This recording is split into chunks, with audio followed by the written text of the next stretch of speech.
So, I was kind of unsure whether or not I should draw my life for you, because I've never really liked to put myself in the spotlight, and I did never like to be on stage. Every time I've been on stage, I've looked like a bright red tomato. There are so many inspiring life stories out there, including yours, and believe me, I'd love to hear each and every one of them. But today, I share with you my story, and maybe my highs and lows, trials and tribulations will somehow put a smile on your face. So here's my story. It all started on a cold, bright, sunny day in April 1982 in Germany, when a little girl with big blue eyes landed safely into this world. Okay, that was the perfect part of my life. Now off to the adventures, trials and errors. I was born as the only child to a 19-year-old strong and adventurous mom, and a dad I do not know much about because he and my mom did not make it very far, and when they broke up, my dad and I somehow lost contact, and well, what can I say? It's been more than 20 years since I last heard from him, and I've somehow always missed him. So for the first years of my life, I grew up with only my mom, who at times sold milk buckets because we were broke. We lived in super tiny flats, of which one almost burned down because my mom loved Christmas candles, but that's another story. But one day, when the water from our broken washing machine caused the roof of the apartment beneath us to be completely soaked, my mom went downstairs to apologize, and guess what? The guy who opened the door had long, big brown curls and eyelashes. Needless to say, my mom fell head over heels in love with him, and ever since that day, this wonderful man took care of us and treated me like his own daughter. Then school started. Well, but not for me, because after a couple of days in school, the teacher told my mom, "I think it's better if you take her out of school again. She only sits on her chair with big dreamy eyes staring out of the window. It seems she's not ready yet." After a couple of times moving back and forth to different places, my mom decided to move to one of the probably strangest places in Germany. Well, at least I thought so. A small village close to the Baltic Sea. Everyone thought it was paradise, but to me it was horrible. All I can remember is that in the 10 years I lived there, all I thought about was a master plan to leave that place as fast as possible. And when I started school at the Baltic Sea, things got really dark for me. I was new to the village, and my family and I were somehow seen as aliens to the people there. I got bullied in every imaginable way, from plain bitching to being beaten up physically to having my clothes taken away at the beach so that I had to walk home naked, having the wheels of my bicycle slashed, and the worst, being beaten up with words. At that time in my life, my diaries were my best friends. I felt so worthless, stupid, unloved, and capable of achieving anything, and incredibly lonely. The only times I remember enjoying was when I would hang out with a bunch of guys on a basketball court. Throwing some hoops while listening to some good rap music was my kind of therapy back then. When I turned 14, I was done with Sarah, Karen, Nancy. I changed the names for obvious reasons, and all the other numbnuts who bullied me. I explained to my mom that I had to leave and go to Brazil. Brazil seemed far enough away from me from all those bullies, and there was sunshine. Something I thought I really needed at this time. Well, I did not end up in Brazil, but in Denmark, after I got well enough on my mom's nerves, of course. Denmark wasn't as far away as Brazil, but it was still another country, so I moved. And things got a lot better in Denmark. I found new friends, and life almost felt really good, except when one night this man who I thought was my friend really hurt me. Some would call it abuse. Anyways, it was another big thing which influenced me a lot in my life.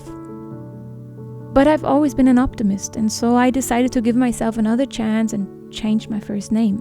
I felt so much sadness and heaviness attached to my old name, and I was really ready to become a greater version than the old me. The coolest thing I remember about my time in Denmark were the last words Mrs. Albert, my religion teacher, told me after I finished my exam. She said, "I can see you doing very important things in your future which will have a great and positive impact on the world." Of course, back then I thought Mrs. Alberts was nuts, obviously. I mean, I saw myself as a nobody, a weirdo with many insecurities, plus I had nothing I was really good at. Well, I loved writing, but my teachers always told me it wasn't good enough to get me anywhere. Anyways, after school, I followed my dream and explored the world. I lived in Brazil, did a documentary there, fell in love with a Brazilian guy with whom I had kind of a Bonnie and Clyde relationship, did some crazy adventures that almost got me killed, helped build a charity in the ghettos of Brazil, went back to Germany, then to Honduras, worked on another charity there, moved back to Germany, and got to know one of the most important people in my life. I was 21, wild, adventurous, and extroverted when I met Oliver. And Oliver, well, he was pretty much the opposite, calm, cool-headed, and rather introverted. We were like yin and yang, moon and sun, fire and water. And yes, we went through so many highs and lows and lots of growth, as you guys know. But somehow we managed to stay together until today, till infinity and beyond. I love you, boo. After I came back to Germany, I tried to find something I was good at. Well, and failed again. One company kicked me out and another one went bankrupt. Honestly, I was so fed up. Fed up with me trying so hard to be normal, fed up living life according to the rules, fed up with living for the weekends only to party and drink myself into unconsciousness. And most of all, I was done with the system which made me believe that all I needed in order to be happy was a decent job, lots of money to be spent on a big car, big house, and useless stuff, a husband and babies, and tada, happy. Well, not really. Deep inside, I knew that there was something bigger out there in life, and to find that, I knew I had to finally listen to my heart and own my weirdness, or let's call it uniqueness. This decision changed my life completely. I became more conscious about the foods I ate, the people I surrounded myself with, the books I read, and the places I went to. And on top of that, I gave birth to my greatest inspiration of all, my sunshine Jonah. I started to trust my heart, and together with Oliver, I took the decision to get rid of everything we owned, gathered the money we had saved, and moved to Bali. Just so you know, I had never been there before, but I somehow knew that everything would be alright. And for the first time in my life, I was okay being a maverick, and even kind of grateful to Nancy, Sarah, and Karen, because their bullying had made me into a strong woman who was ready to jump into the unknown. And somehow, with faith in life, with dedication to personal growth and realness, we turned a few dollars we had into some more. I basically went from living a life to creating a life, from being with a partner to being with a soulmate. And really never ever did I plan for the magic that happened with My Tiny Secrets right from the start. All I wanted was to be true to myself, live in alignment, and heal all broken aspects of myself. So if there's one thing I learned in this life, it is this. Never ever let anyone tell you you cannot do it, because you can. Remember my teacher who told me I'm not a good writer? Well, My Tiny Secrets is all about writing and sharing. You really are a mighty creator. You can make all your dreams come true if only you learn to believe in yourself. And remember Nancy, Karen, and Sarah, who had so much fun bullying me? Well, they still live in the same small village I left almost 20 years ago to pursue my dreams. And remember Mrs. Albert, my religion teacher? Her loving words accompanied me throughout my whole life. So this is for you, Mrs. Albert. Thank you for believing in me. Maybe there should be more Mrs. Alberts in this world. More people who, instead of doubt, have faith in their daughters, sons, mothers, friends, no matter what path they choose in life. I know I'm not perfect myself, and I've messed up quite a few things in my life, but you know what? It's human. This life is not meant to be perfect. We are meant to walk through the polarities of life, through darkness and light, because one cannot exist without the other. And one day maybe we can see that the imperfect is perfect as well, that it is the darkness which leads us into the light. I'm sending you lots of energy for your own journey throughout life.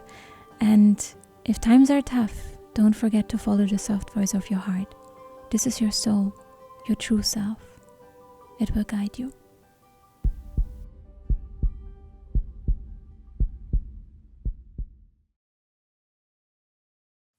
You can do whatever you want. You can do whatever you want. You can do whatever you want. Just believe it, believe it. You can do whatever you want. You can do whatever you want. You can do whatever you want. Just believe it, believe it. You can do whatever you want. You can do whatever you want. You can do whatever you want. Just believe it, believe it.